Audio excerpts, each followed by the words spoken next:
Capítulo 1. Esta es la casa de la muerte.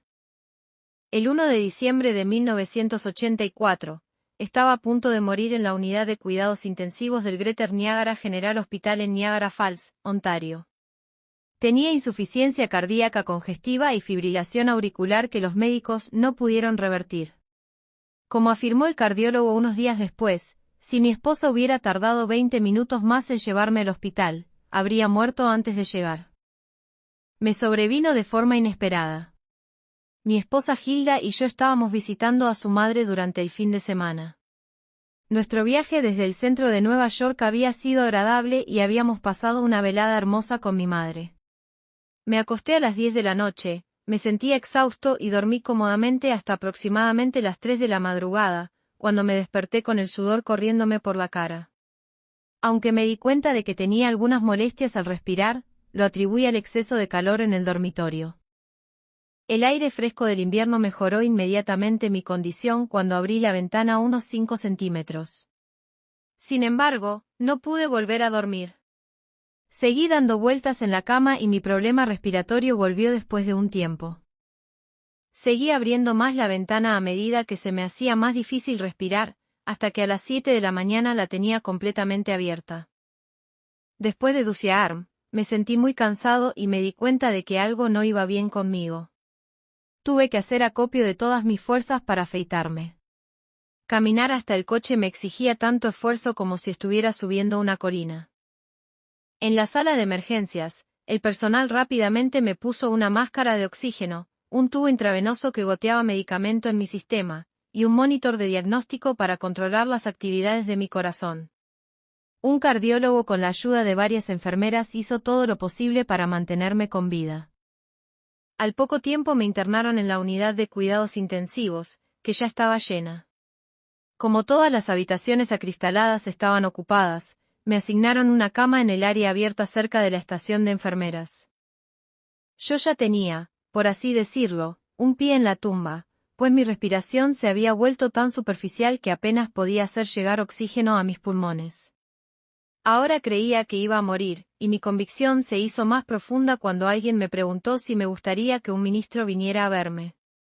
En mi débil condición, dije que me sentía demasiado enfermo para que alguien viniera a visitarme, excepto mi esposa, a quien se le permitía verme durante 10 minutos cada 2 horas. Además, durante casi 40 años había adoptado la práctica diaria de buscar a Dios y prepararme para morir.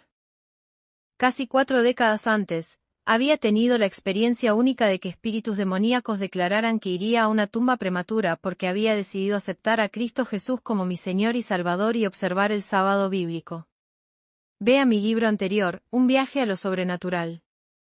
Si bien me di cuenta de que mi condición era crítica, también era consciente de que varias otras personas en la sala estaban luchando por aferrarse a la vida. Esta es la casa de la muerte, me dije. La presencia de Dios. Pasaron 36 horas y yo seguía con vida y podía respirar sin tener puesta la máscara de oxígeno todo el tiempo. Mis pensamientos ascendían a Dios en una melodía de alabanza. Ese domingo por la tarde, la unidad de cuidados intensivos se encontraba en un estado de gran urgencia, y la jefa de enfermería pidió ayuda adicional para afrontar la situación. Inmediatamente a mi derecha, un anciano parecía a punto de morir mientras 2 enfermeras luchaban por mantenerlo con vida.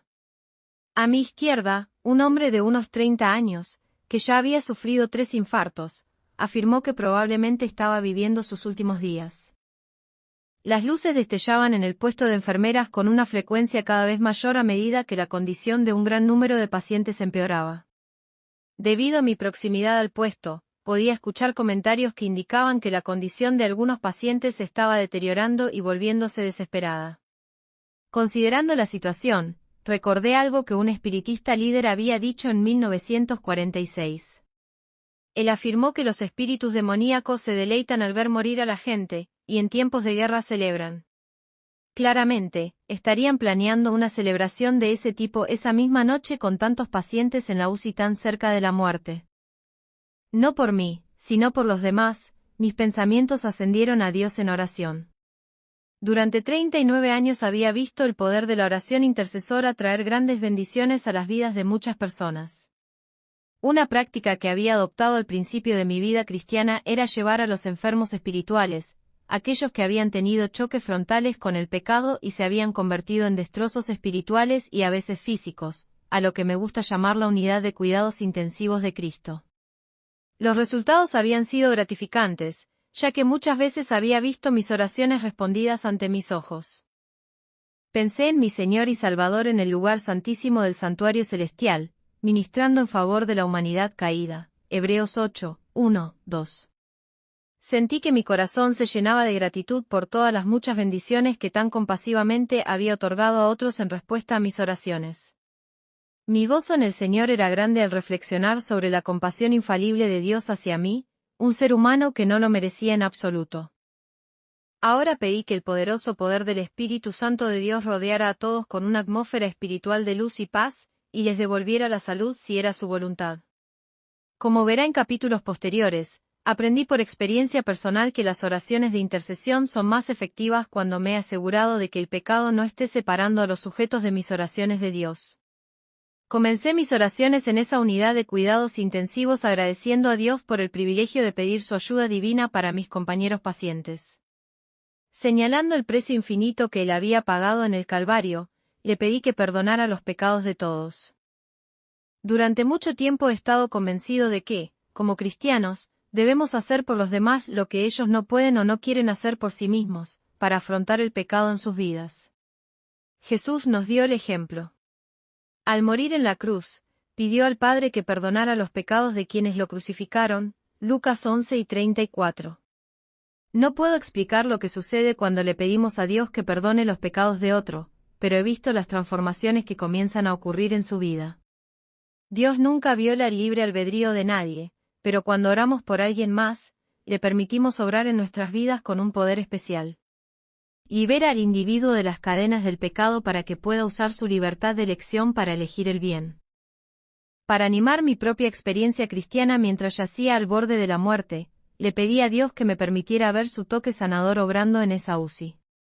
Luego agradecí al gran médico, autor de nuestro ser, por responder a mis oraciones.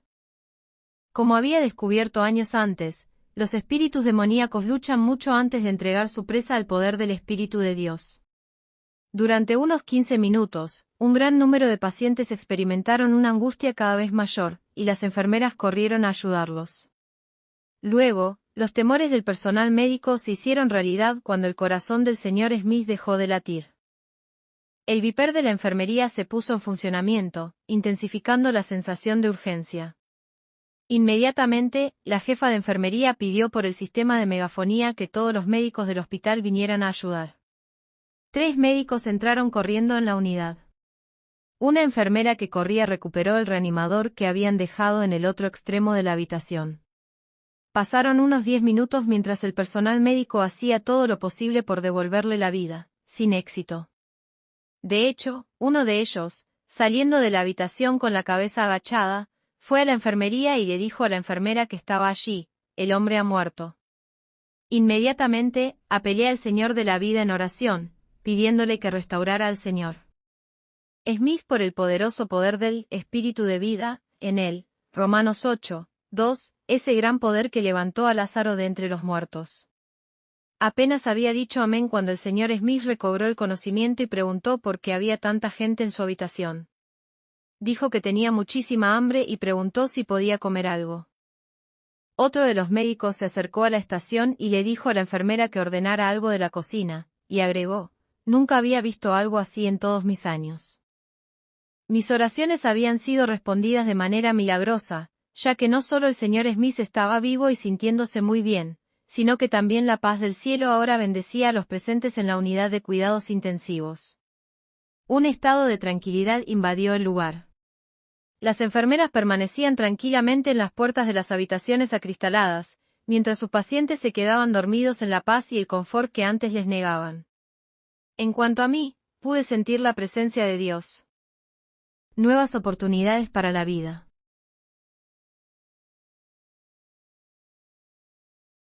Durante largas horas Hilda había estado esperando pasar unos 10 minutos conmigo. Alrededor de las 10 de la noche entró por última vez ese día, antes de regresar a casa de su madre para pasar la noche. Durante su estancia en la sala de espera de la UCI, había conocido a la señora Smith. La mujer había estado muy preocupada por el estado de su marido, quien, habiendo perdido la esperanza, había declarado que quería morir. Ahora la señora Smith le contó el maravilloso y hasta milagroso cambio en el estado físico de su marido, y el drástico cambio de actitud que ahora poseía. Antes había dicho que quería morir, pero ahora anunció que quería vivir. 4 días después tuve el privilegio de conocer a los Smith en la sala de cardiología del hospital. Su alegría reflejaba la paz del amor de Dios. Hilda ha estado en contacto con la mujer, quien le ha informado de que su marido goza de una salud excelente y no ha faltado al trabajo desde que salió del hospital. Pronto se jubilará con la perspectiva de tener muchos años buenos por delante. El día después de la recuperación del señor Smith, los médicos descubrieron que algunos de sus pacientes en la UCI estaban lo suficientemente bien como para transferirlos a otros pisos del hospital. La condición del paciente cardíaco a mi izquierda había mejorado tanto que el hospital lo trasladó inmediatamente y estaba exultante de alegría mientras esperaba un futuro brillante. El anciano a mi derecha era como una persona diferente. Su médico quedó muy sorprendido por el cambio en su condición, y lo retó a estar listo para ser trasladado a la mañana siguiente si continuaba mejorando. Tuvo lugar el martes por la mañana como se esperaba. Me alegré mucho de ver mis oraciones respondidas ante mis ojos.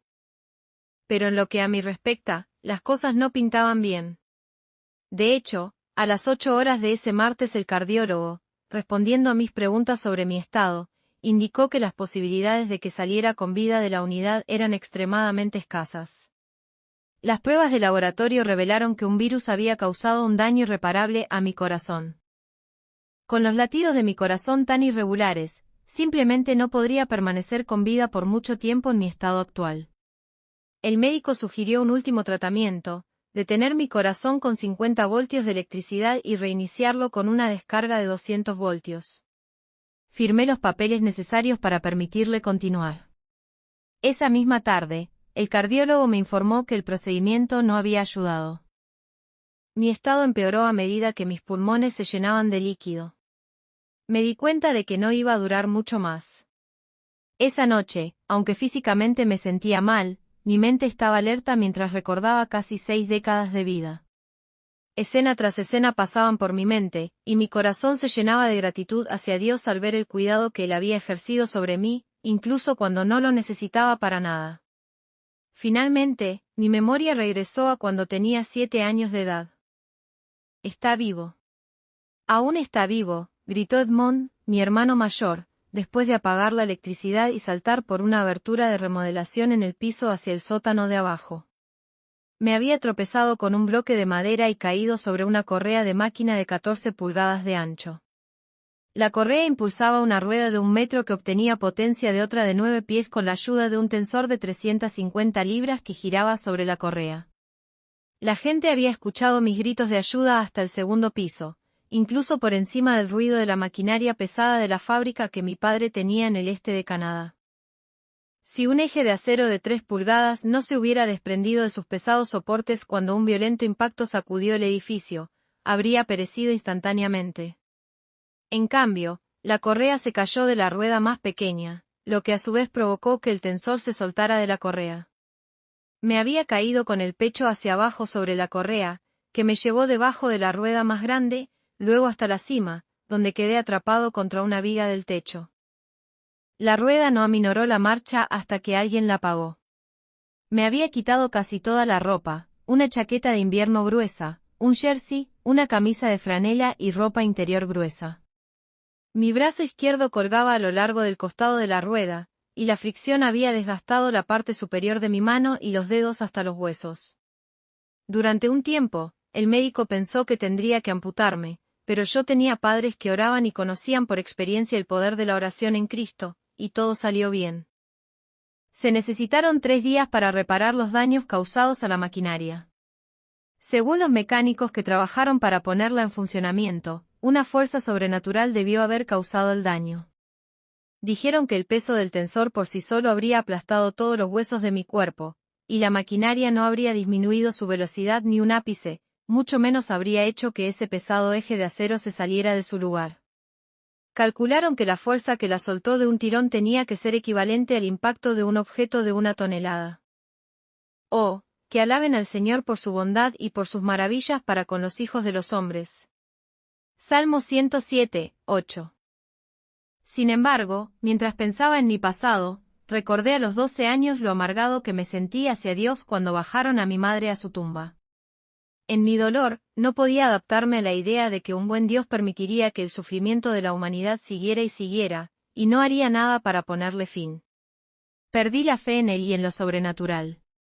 Al final de mi adolescencia, leí las obras de infieles, luego algunos de los escritos de Charles Darwin y, para colmo, las obras de Thomas Henry Huxley me convencieron de que el hombre era un descendiente directo de los simios. A la edad de 21 años, me consideraba ateo, había rechazado todas las creencias católicas que había tenido, y negado la existencia de Dios. Entonces, inesperadamente, tuve una experiencia de lo más impactante con lo sobrenatural. No sabía que Dios me estaba mirando y cuidando. Era 1946 en Montreal, Canadá, y conocí a un compañero de guerra que se había convertido en miembro de una sociedad que afirmaba comunicarse con los espíritus de los muertos. Me involucré en sus prácticas y en poco tiempo, mi amigo y yo fuimos conducidos a una sociedad secreta que adoraba a seres hermosos y superinteligentes a quienes se referían como dioses. De hecho, su sala de adoración contenía numerosas pinturas hermosas de espíritus que se habían materializado, fueron fotografiados y luego se les hicieron pinturas. Durante ese tiempo yo trabajaba para una empresa de bordado judía. Uno de los dueños me pidió que le hiciera un favor. Acababa de contratar a un hombre que era cristiano pero que adoraba el sábado, séptimo día de la semana, en lugar del domingo. El jefe quería que averiguara a qué denominación pertenecía. En el proceso, me interesé profundamente en lo que la Biblia tenía que decir sobre el mundo sobrenatural de los espíritus. Pasaron un par de días. Entonces los espíritus informaron al sumo sacerdote de nuestra sociedad que estaba estudiando la Biblia y que los dioses estaban furiosos. A los pocos días, los líderes del grupo ofrecieron un contrato de $10,000 por mi vida. Pero los espíritus aconsejaron que el asesinato no debería ser realizado por nadie fuera de la sociedad, y que los miembros deberían deshacerse de mí, disparándome en un momento conveniente. Los espíritus dotarían a 3 voluntarios del don de la clarividencia, permitiéndoles saber dónde me encontraba en cada momento. Nuevamente el Señor me libró de una tumba temprana. Un relato detallado aparece en mi libro, Un viaje a lo sobrenatural. Ahora, en esa cama de hospital, aunque mi cuerpo estaba fallando, mi mente todavía estaba clara y aguda. Me di cuenta más que nunca del poder contenido en la santa palabra de Dios, cuando el Salmo 103, 10-14, escrituras memorizadas hace años, pasó por mi mente.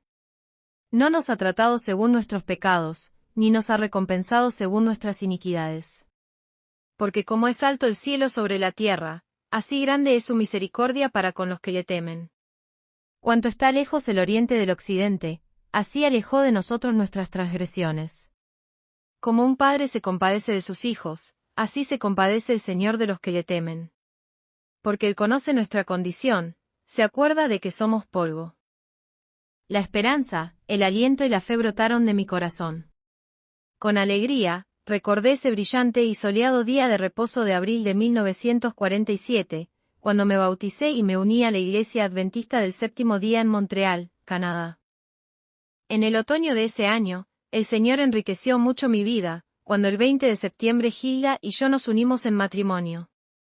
Mi joven esposa era una mujer devota que comprendía el poder de la oración intercesora, y que durante 4 décadas ha sido fundamental para obtener desde lo alto la ayuda divina que ha impedido que Satanás me lleve a una tumba prematura. Podía recordar varios sucesos extraños que podrían haber acabado con mi vida si el Espíritu de Dios no me hubiera liberado milagrosamente. Por ejemplo, una noche conducía cerca de Rassifard, Nueva York, por una carretera helada con bancos de nieve de 2,5 metros de altura a cada lado. Al doblar una curva me encontré frente a un caballo parado al otro lado de ese camino estrecho. Muchos casos similares pasaron por mi mente. Ahora que estaba extremadamente cansado, le pedí al Señor que me diera un poco de descanso, y conversaba con Él en oración a las 3 de la madrugada, cuando las enfermeras me despertaban para tomar mis medicamentos. La hora de la liberación.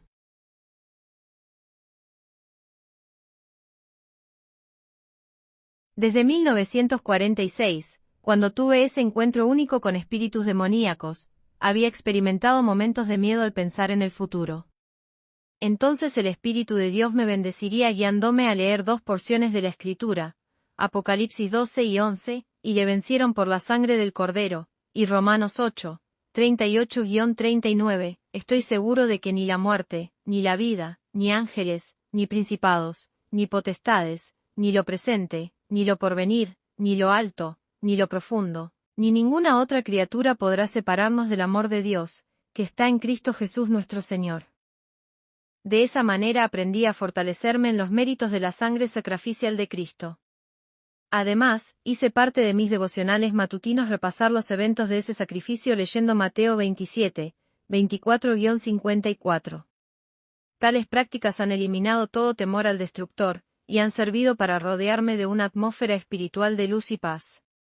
Entonces, después de tomar mis medicamentos a las 3 de la madrugada, repasé mentalmente los versículos de las Escrituras que acabo de mencionar.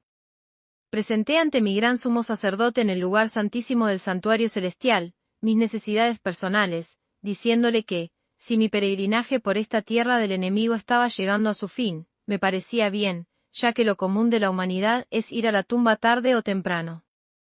Pero agregué, Señor, si te agrada, te agradecería que honraras las oraciones de tantas personas que están orando por mi recuperación, para que puedan verlas contestadas y fortalecida su experiencia cristiana.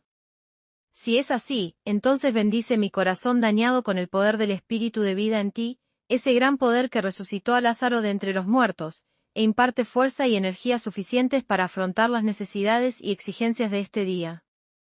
Por experiencia, aprendí que cuando con fe nos aferramos a su fuerza, Él cambiará maravillosamente, la perspectiva más desesperada y desalentadora, si es la voluntad de nuestro Padre Celestial. Al cerrar mis devocionales matutinos, me invadió la seguridad de que todo estaba bien, independientemente del resultado. Dormí profundamente hasta las 6 de la mañana, cuando la enfermera del laboratorio vino a sacarme sangre.